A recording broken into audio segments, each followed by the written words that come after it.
Hello and welcome to Politics Today. I'm Farrukh Pitafi. Once again, we are going to talk about the situation in Afghanistan and what exactly is in store for the people of Afghanistan.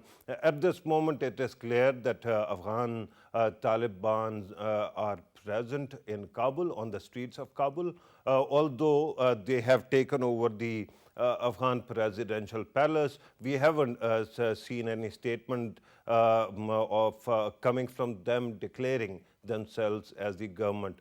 And on the other side, there is a unfolding humanitarian crisis going on the airport. 7 people have died so far, 2 of them clinging to a plane taking off and who actually fell to their deaths. That is a horrible situation. On the other side, 2 important meetings. One, Pakistan's NSC, National Security Committee of the Cabinet, met today, and there was a very clear emphasis on the need to create an inclusive government in Kabul. On the other side, we also just saw the UNSC meeting and Pakistan's permanent representative's reaction after that as well. During that meeting, the Secretary General of the United Nations actually pointed out that it is important, and at this moment he also pointed out that the UN operations have not been targeted by Taliban. So something seems to be holding Taliban back, and that actually gives you the hope that all-inclusive government creation might be possible. So we are going to talk about that as well, because there seems to be one discrepancy, and that is a serious one. That Doha office is very clear in talking about how to actually engage with the other political parties. But on the other side, when you talk about the people on the ground, the Taliban soldiers, they seem to be very young men, and it seems that they might be very, aggressive at times. But at this moment, this is the situation that I described. I'm going to actually introduce the guest today. But before that, our team has prepared a report for you. Kindly watch that. Kabul has fallen. Ashraf Ghani is seeking asylum in Tajikistan, and Mullah Abdul Ghani Baradar is now the interim president of Afghanistan. The city has descended into chaos, and residents and foreign nationals have been trying to escape. Kabul was the last major city in Afghanistan to hold out against the Taliban offensive, which began months ago but has accelerated in the space of days as they rapidly gained control of territories, shocking many observers. The Taliban ordered their fighters to enter Kabul on Sunday after earlier holding them back at outskirts of the city. They said they were going in to prevent chaos and looting after security forces left parts of the capital. Sohail Shaheen, a member of the Taliban's negotiating team in Doha, said while talking to the media that people in Kabul had no need to worry and that their properties and lives were safe.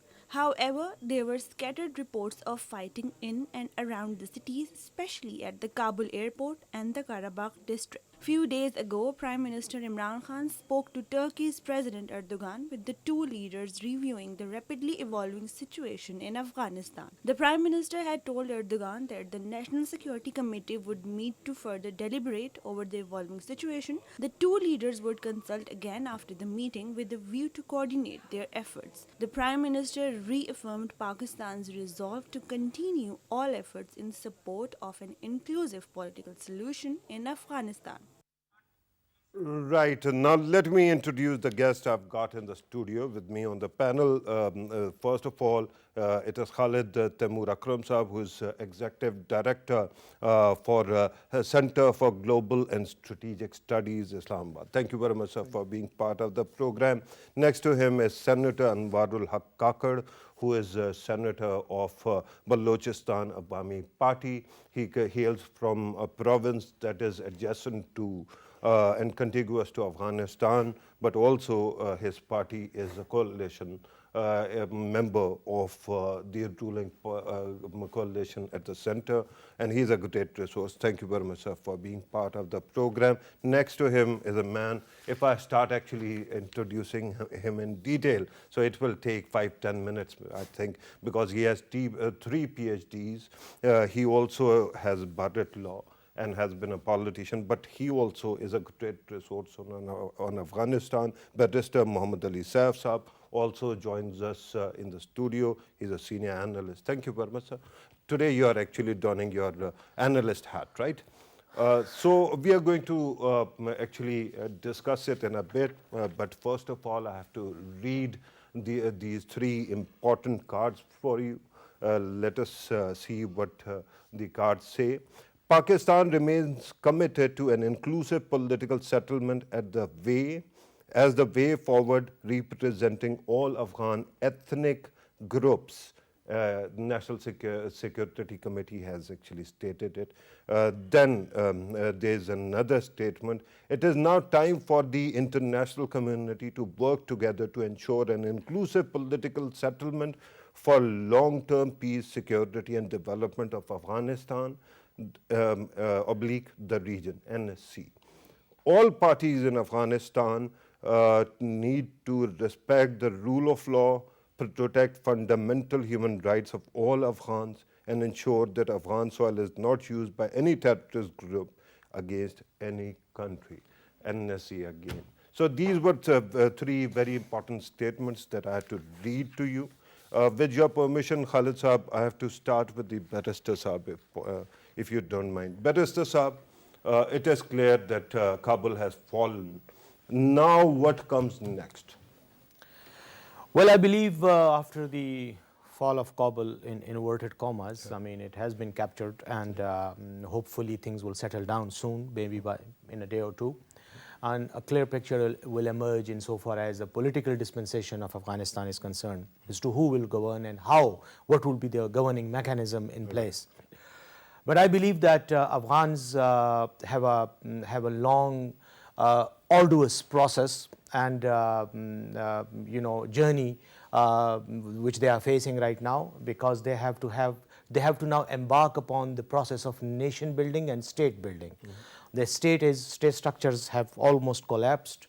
Our nation is in a chaos, and I believe that both these are cumbersome tasks. It will take time, but I am hopeful that with the resilience of Afghan nation as such, and the commitment that they have, I believe, and the mistakes that they have learned from their past, I believe that now they are well equipped and more experienced to handle their future.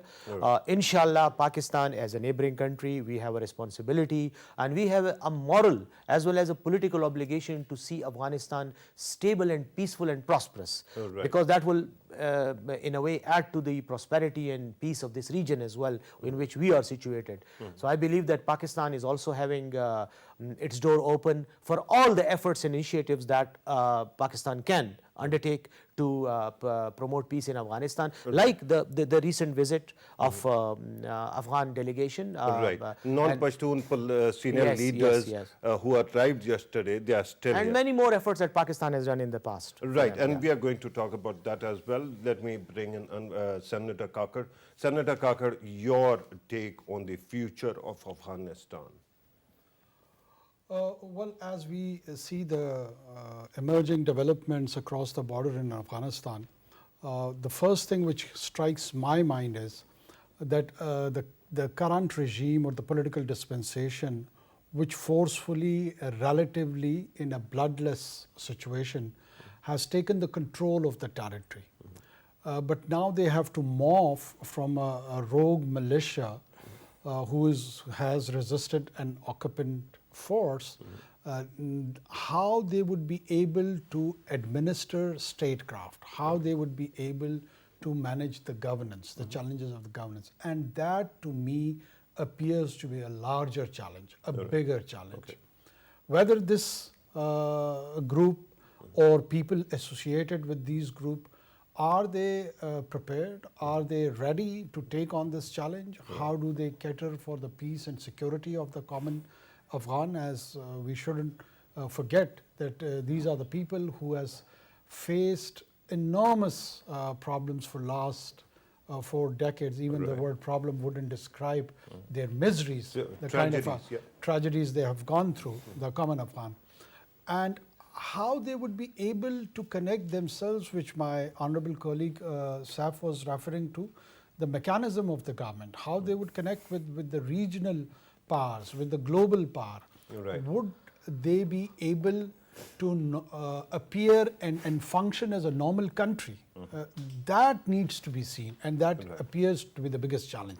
Right, and as we move forward in the program, we are going to assess that as well.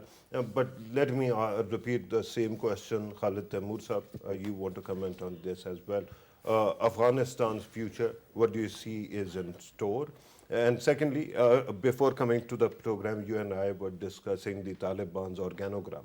We understand that the Doha office and representation there are quite exposed to the diplomatic norms, but the organization is headed by Mullah Habatullah, who might not be that diplomatic. So who actually is going to call shots in coming days? Yes, thank you very much. First of all, I will say that we have seen in last 24 hours that the Taliban in Afghanistan who have taken over Kabul, they are absolutely quiet.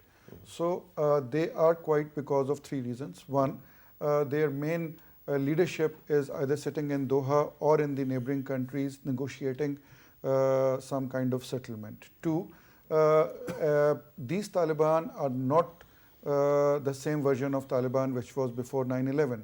They are very well educated, they know the international politics, and they are in the international politics. 3, they have, yesterday I have been hearing their announcements that they have announced, they have pardoned everybody, they have said the girls can go to school, and they are issuing very diplomatic statements which were not there before. They as in Doha office? Yes, they not as the in- commanders on not ground? the commanders on ground. Yeah. Commanders on ground are not issuing any kind of official statements. No, Whatever there were reports. Clarissa Ward actually Whatever- reported yes. that children and women were stopped from going out Yes. in other parts, not in Kabul. Not in Kabul, in other parts, yes. And most of the things which we are seeing are coming out of the social media which people are uploading over there from there. So yes, Maulvi Habatullah is their leader, and he is the former Chief Justice of the Taliban government, and since 2016 he has been calling the shots. Now we have to see that what kind of hierarchy which they are following. So it is their Amirul Mu'mineen, or their leader is Maulvi Maulvi Habatullah Khunzada, and then he has 3 Naib Amirs. One is Sirajuddin Haqqani. Second is Mullah Muhammad Yaqub. Mullah Muhammad Yaqub Is is son of the son Mullah of Mullah Umar, Yeah. and he is basically the operational commander on ground, who has been handling the who has been coordinating between various ethnic groups in all parts of Afghanistan for the takeover of various provinces. And then we have the most Mullah important Brother. man who is Mullah Brother. Mullah Brother he is the co-founder of Taliban, and he is the political face of Taliban. He has been negotiating in Doha and all these things. Then there's yet another important person whom they call in Urdu like Ala Judge, or who is the one they call whenever they face the Taliban Shura, they face any issue, they go to him for the judgment. His name is Mullah Abdul Hakim, and he was the head of the, and he is still the head of the Doha team, which is negotiating with various countries. Right. So this all hierarchy is right now divided into various countries, and they are negotiating. Right. Like we saw the non-Pakhtun group visiting Pakistan. Similarly, the similar kind of groups, Taliban groups, are visiting Tajikistan, Uzbekistan, and all other neighboring countries, and even Russia is talking to them. Okay. So they will take another 2 to 3 days to negotiate, and till then they have told the local leaders to control various areas. Like in Kabul, yesterday we saw on TV that various police force and other institutions. They ran away and the Taliban there was a took vacuum, over. There was a vacuum. And looting actually started, Yeah. and after that, Afghan Taliban So had generally to step it is thought that it will take another 3 to 4 days, and by then the policy will be clear that what Taliban would want from the international community. Right.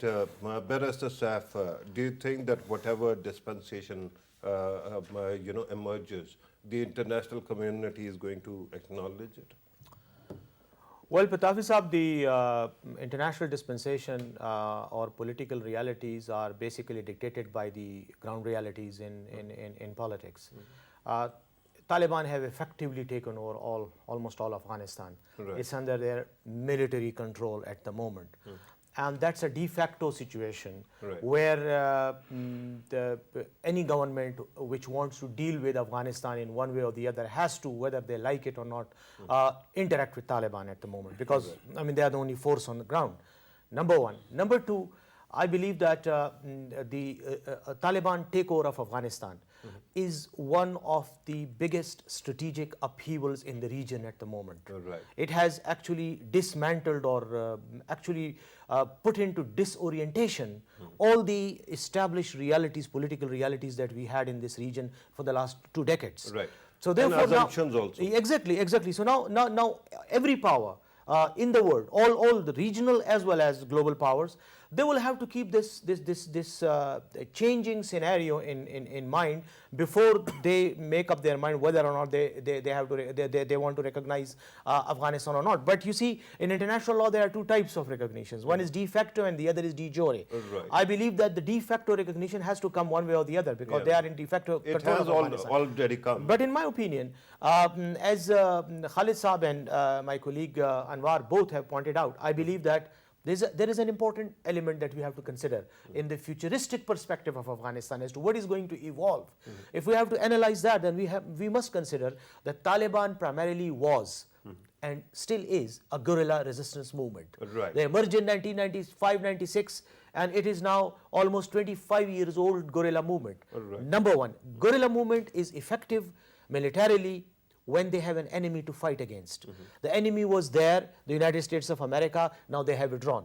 So now there is no more an enemy left as such. Right. Now my understanding is that they need to immediately transform themselves into a political organization, Right. which they are trying. And I think that their behavior in the last few months, especially since the start of Doha talks, negotiation, their interaction with the United States establishment, as well as other world powers like Iran, China, as well as Russia, and Pakistan as well. I think they have matured up politically as well. And now they are in the process of transforming from a guerrilla resistance movement into a political organization.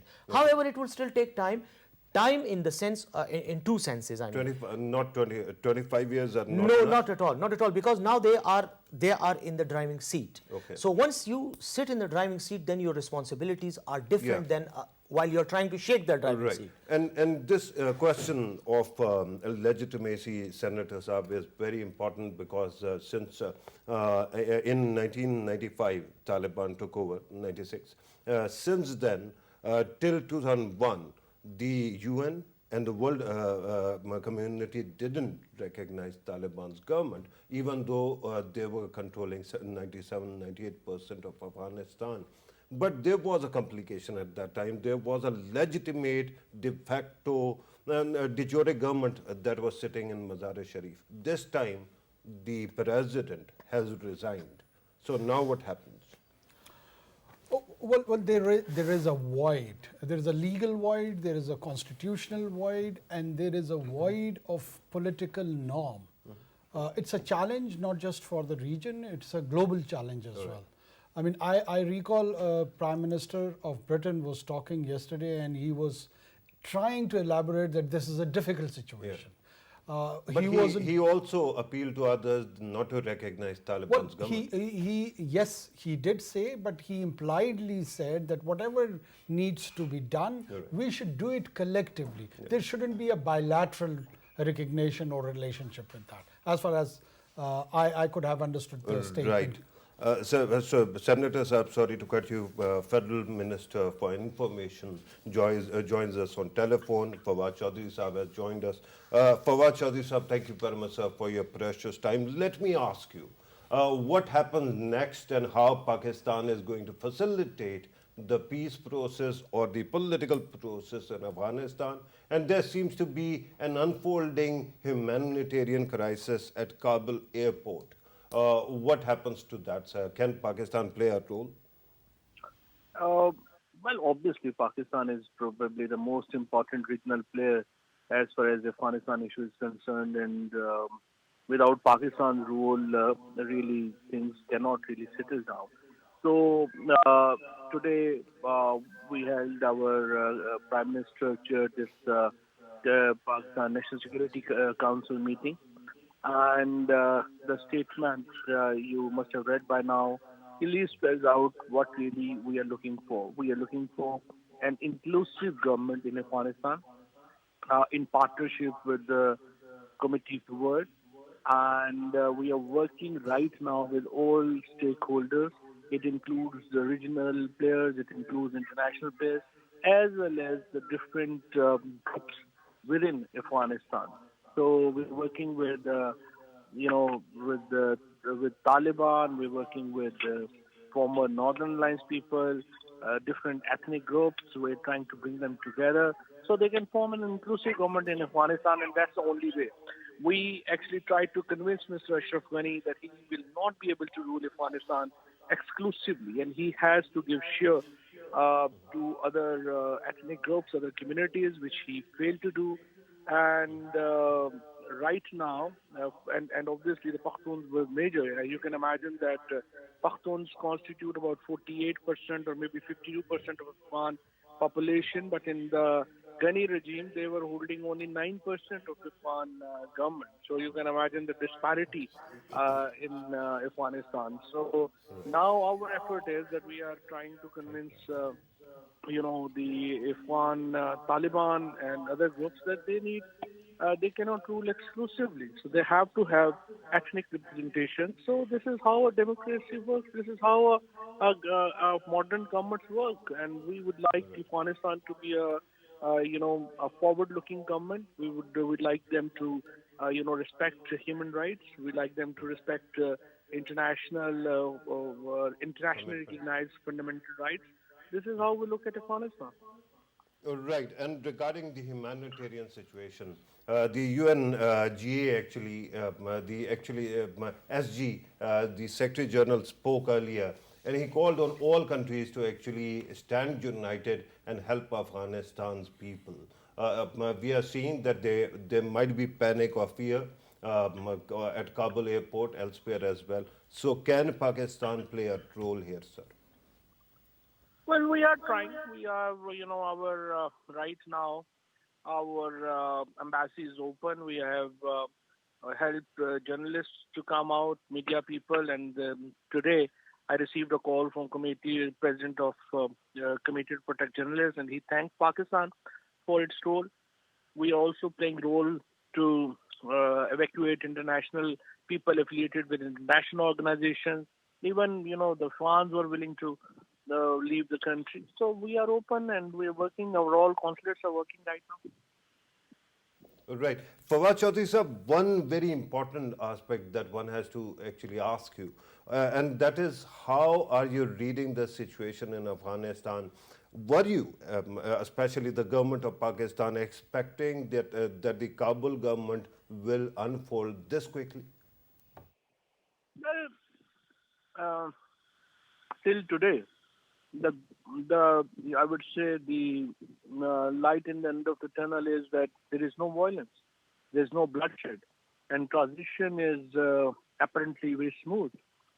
So this is, I think, one major, I would say, something that we can really show some satisfaction over, that there is no violence and that there is no kind of bloodshed that many were expecting in Afghanistan.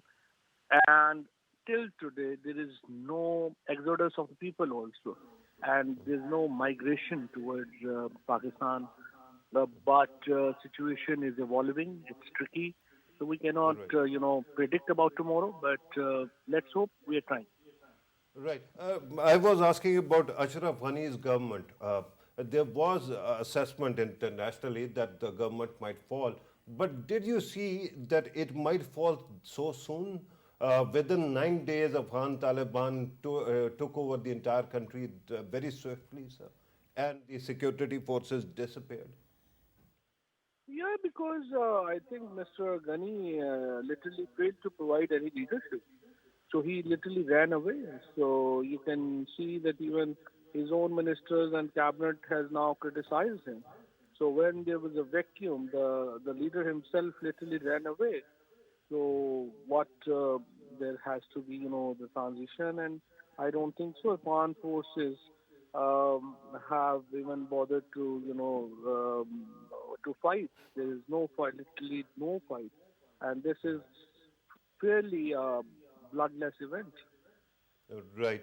Last question before I let you go, Fawad Chaudhry Saab, and that is more that has more to do with hypotheticals that are being actually discussed on international media.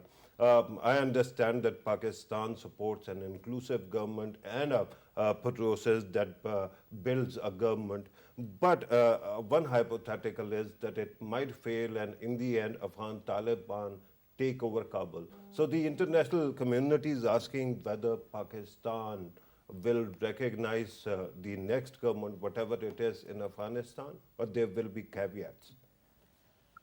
Well, we are working with international community. We don't think so. There will be any, this has to be unilateral decision. This has to be, a decision in kind of cooperation with the rest of the regional powers. And Prime Minister Imran Khan spoke to President Erdogan yesterday, and we are working with other regional players. We believe that Pakistan, Iran, Pakistan, Uzbekistan, and China has a role to play. And we hope that, with these powers, we will decide, we will have kind of a joint strategy. Right. Fawad Chaudhry Saab, Federal Minister for Information. Thank you very much, sir, for your precious time. Thank you very much for your input. Let me come back to the studio. Kakar Saab had stopped you earlier.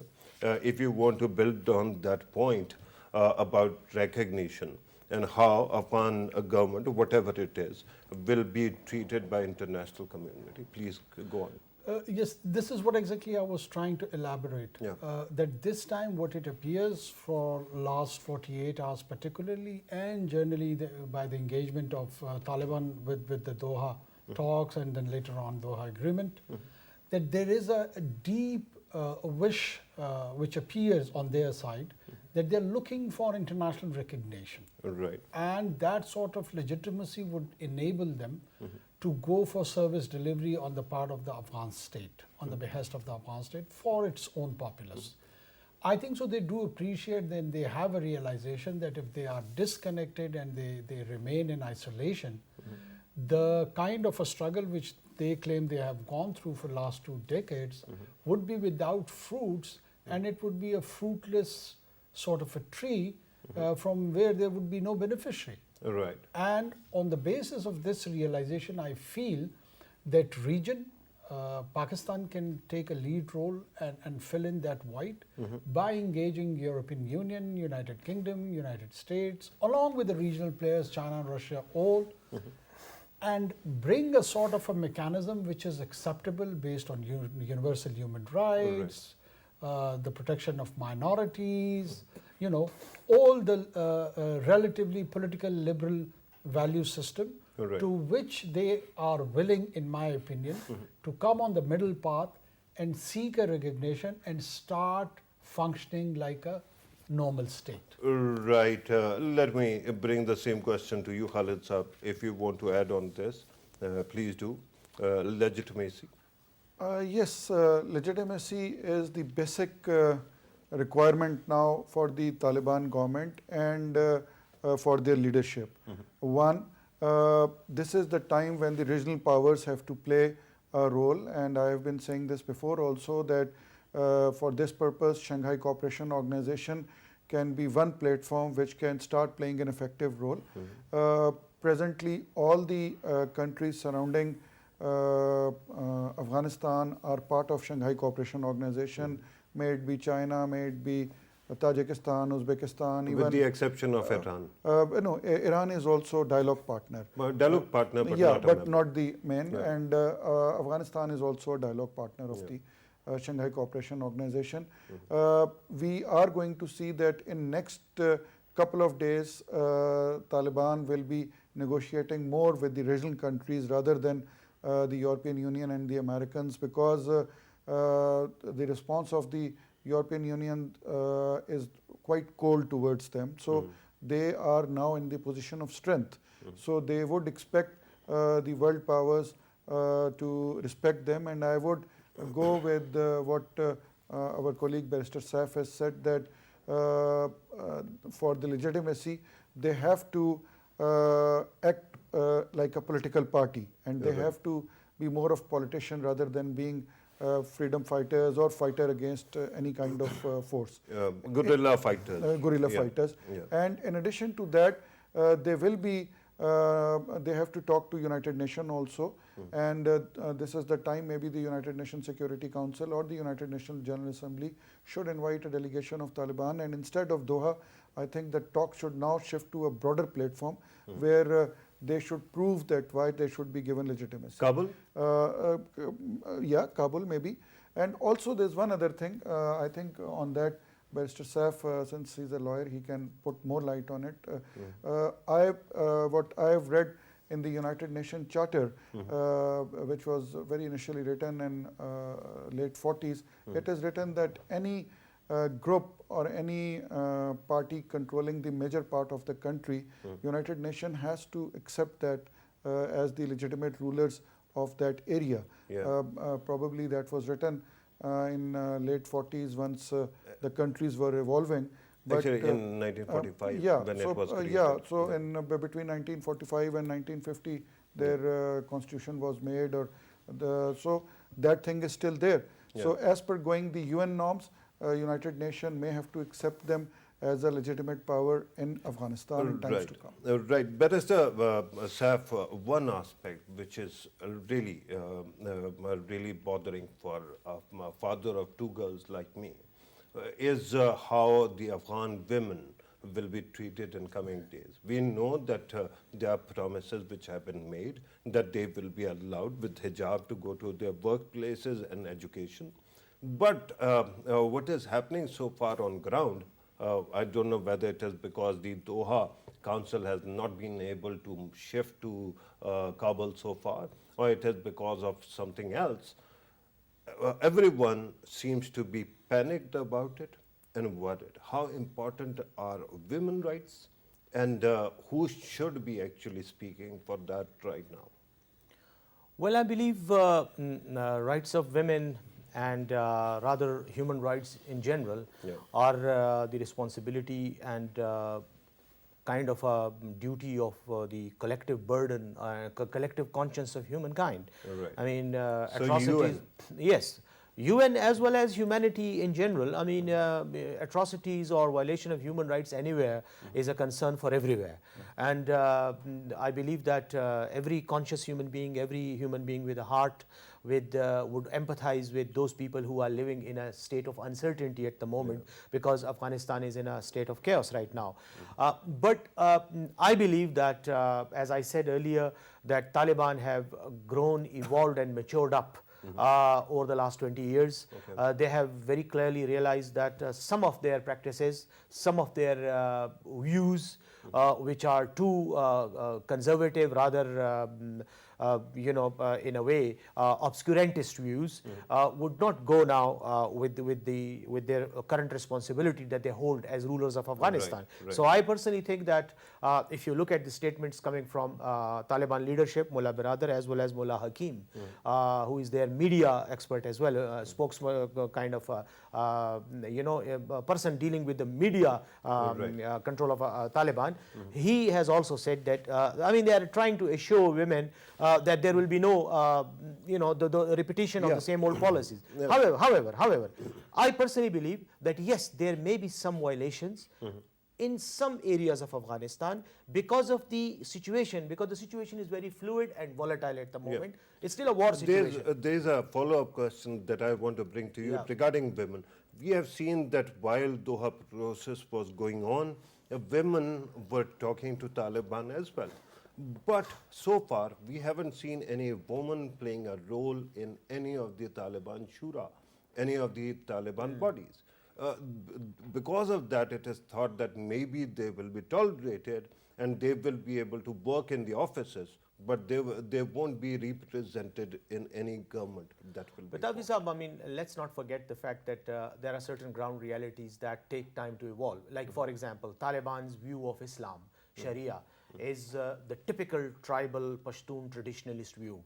And lots of people may not agree with that stringent and strict and obscurantist approach to Islam, but this is what their approach is. And probably this is one of their galvanizing slogan, which has attracted lots of Afghan fighters to stand with them and take up arms for them. So therefore, expecting them to include women in their jihadi shuras, I think it's a far-fetched, too far-fetched at the moment. Maybe a few years down the road, maybe the situation will change. But I don't think that we should expect this from them. However, insofar as the Islamic edicts regarding women and those people who are under your control, even in the jihadi principles of Islam and even in the general Sharia, I think if Taliban would abide by those, that would also provide a lot of space for women to operate. But insofar as the fact that whether they should wear a burqa or a hijab, I think they made it clear that if they are wearing hijab, because I was, I mean, even that is okay, because there will be some kind of cultural changes in Afghanistan imposed by Taliban. That is, I mean, we should be prepared for that. But short of that, the concern, and allow me to actually take it to Senator Kakar. The problem, Senator Kakar, is that there were places which were ruled by the Kabul government, former Kabul government, for 20 years. And there, whatever lull or whatever relative peace was there, the population grew, and 45% of Afghanistan's population is either 15 or under 15, according to the last census. Now, those people have never known Taliban's rule. And especially when it comes to girls, they are accustomed to certain liberties, like going to school. We don't call these liberties, we believe they are rights. But they are, in their culture, it might be a liberty. And still, there's no assurance that it will continue, is there? This morning, I've seen a couple of pictures on social media and mainstream international media also, that young girls are walking towards the school while wearing a headscarf. It's very reassuring images as far as the women and then the girls' situation is concerned in the heart of the Kabul. But the basic point which you are trying to make is there are certain decent, basic, universal human rights which needs in 21st century to be assured to any human being. Yes, in principle, I agree, or any human being would agree with that. But the issue is, what is the sustainable approach when you go back to the human history, whether the organic mechanism of any society which grows with certain value system and it owns those values and practices those values. And on the other hand, no matter how good the value system is, but if it is imposed by an outside force or idea, it at times face unwanted or desired resistance, which creates more confusion, which creates more obfuscation, which creates more radicalization. So let Afghan society have the chance to grow organically and grow organically in the right direction. Right. And my problem is, I understand that evolution is important. In 20 years, the US could not evolve a political system, and eventually it crumbled the moment they left. But these are human beings, not NPCs, right? Not non-performing characters in a video game. They are human beings who have been accustomed to certain rights. And how do you unlearn the rights that you are given? I mean, there would be people who would be having strong views that how human beings are treated in this region, who are living under the authority of Chinese state or under the authority of Indian state or under the authority of Iranian state. So how could we apply some exclusive approach to the Afghans? There are agreements and there are disagreements. What I'm trying to say over here is that Afghanistan has gone through 5 decades of a gory history, a bloody history. So let this moment be seized and peace given a chance, and all these universal human rights which are close to human soul, which are close to Islamic idea, and the ethos of Sharia too, it needs an enlightened interpretation, which I'm sure that there are enlightened scholars which are available to guide that society, to shape their legal system, to shape their moral fabric, to shape their social structure. But we need to give them an organic and peaceful chance so they can evolve and grow organically. Very quickly, how much time? Oh, well, centuries? Decades? Sometimes human beings are slow and they do take centuries, and sometimes they have leap jumpers too. So let's see how do they choose in their case. As father of two, as I pointed out, when I think about that uncertainty on streets, there are moments when I cannot properly breathe. And that is something I'm sure every father in the world must be going through. The kind of failure one faces when one cannot give their children the kind of security they deserve. But let me, Khalid Saab, change the question for you. Day before yesterday and yesterday, Afghan Taliban actually ran over certain prisons. Out of one of those prisons, actually, one Mullah Fakir was reported to have been released. He's thought to be TTP's vice president, and he's over there at this moment. How to actually ensure that any element, any TTP element that is in Afghanistan is actually seized, handed over to Pakistan, and then the terrorist activities don't take place. Yes, this is very important. We have seen that in last couple of days, Taliban have freed many prisoners from prisons across Afghanistan, and in that there are reports that the ISIS terrorists, Al-Qaeda terrorists and TTP terrorists who were jailed there, they are also freed.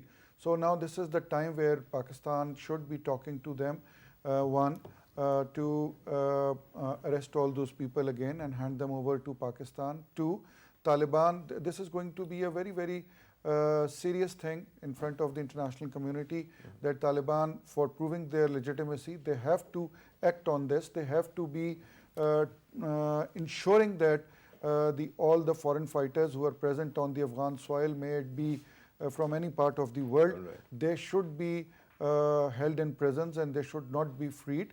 Yes, and handed over to Pakistan. And handed over to Pakistan if they are, if they belong to Pakistan, if they belong to any other country, they should be handed over to respective countries. I'm told that we have to actually conclude the program, but Senator Kakar, you wanted to come in very quickly. I mean, and there is a lot of disinformation going on right now, and we have to be very cautious. His picture particularly was he was released last April by Ghani administration. And that release was reported by Urdu VOA, and I've got the link of that too. So we need to be cautious. That's all I'm saying. Urdu VOA opens in Pakistan. I didn't know about that. But well, there is a link on Twitter. I can share. Okay, definitely. You want to actually add to this? Yes, but yes. In addition to what he has said, I think that we must consolidate our hold and our on our borders, which I think are quite impregnable now because of the fencing, efforts of the Pakistan Army and all that. Yes, the fencing. But we must also focus on the development in those areas which were earlier hit by terrorism in Pakistan, like the former tribal areas, all those underdeveloped areas of Pakistan, where there is a possibility that the TTP or Daesh collaborators may try to create a situation. But I personally am hopeful and positive that the the law and order mechanism in Pakistan is now capable of handling. Right, and then there is a National Action Plan. Yes. And then we saw today's NSC statement. With that, I'm told that we have to conclude the program. Barrister Mohammad Ali Saif Saab, thank you very much for your precious time. Anwarul Haq Kakar Saab, always great having you in the show. Thank you very much for your precious time. Khalid Taimur Akram Saab, thank you very much, sir, for being part of the program as well. Viewers, you have listened to our participants, of course. Efforts to solve the Afghan conundrum continues, and government of Pakistan is trying to play its role to the maximum. And then we heard, ambassadors Zamir Akram actually at the UN stating that Pakistan is ready to help people evacuate from Afghanistan as well, the people who want to leave, in addition to the IGO's members, and also the diplomatic staff. One example he gave of Danish staff. But apart from that also, when you look at what is going on, the media coverage, it seems that all over the world, a madness has descended on international media.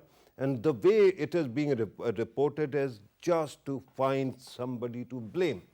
And at that time, cameras are used when people die. For example, there is some kind of scuffle at the Kabul airport. Even there, instead of actually helping people or helping staff, we prefer to cover what is going on and do nothing. It is important at this moment to first focus on solutions, because they are human beings which are stranded, and it is important to find solution.